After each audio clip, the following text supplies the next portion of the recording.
Nagkayaan na naman kami sa labas.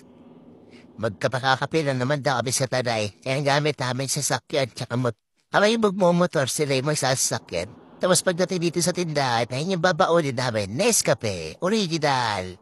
Siyempre. Tapos ito yung mga kasama namin, no? Yan, mga pocholo.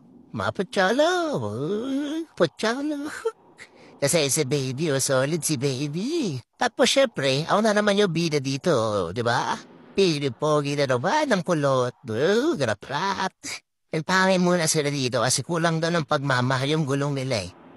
Kaya nagpangin muna sila dito. Pero yung motor ko, syempre, sobra-sobrang pagmamahal yan, di ba baby? Sobra-sobrang pagmamahal binibigay ko dyan. Sulitin niya na mag-cellphone kasi mamaya wala ng signal sa taas. Matik yan. So, nandito namin sa Boso-Boso. Sabi din nagtambay na kami saglit dito sa Boso-Boso. Sipat-sipat lang yung mga nagbomotor dyan. Pagkatapos namin sa Boso-Boso, dumaan muna kami sa tindahan para bumili ng makakain. Mangunguya ba ka? Para may makain kang mamaya. Ito na yung spot namin. Yung mga nagmuusakin. Bibilis niyan. Every Saturday ng madaling araw, Sunday na madaling araw pala yan. Ito na yung napili namin spot dito na kami magkakape.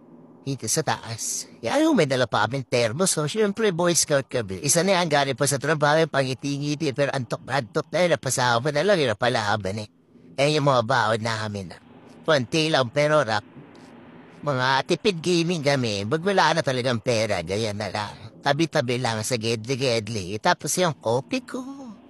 Nescafe, yung mga baon namin, mga matitindi. Hindi kami nag-i-Starbucks kasi hindi namin afford yun, mahirap lang kami. Kaya tamang gedli-gedli lang na may isa alsada. Masaya na kami sa ganyan, syempre. Mas mahalaga lang naman kasi nag-i-enjoy kayo, di ba? Tuwan-tuwa oh. Kahit pagod na yan, karing pang event ulit.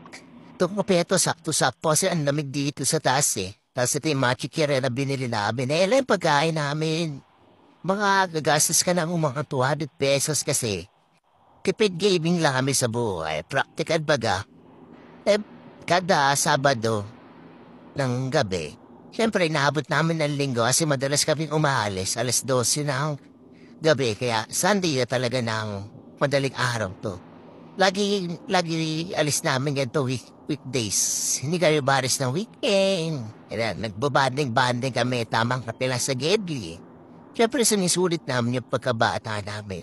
Kahit sa totoo lang matandaan talaga kami mga ako 30 plus na. Tapos yung ibang kasama namin at 85 plus na. Baka next year, mga 30 na rin yung mga kasama namin. Kaya sulitin nyo na habang kaya nyo pa. Diba? Enjoy lang ang buhay. Huwag kayo magpaka-problema. Yung problema, huwag yung problemahin. Yung problema yung magpo-problema sa inyo. Right?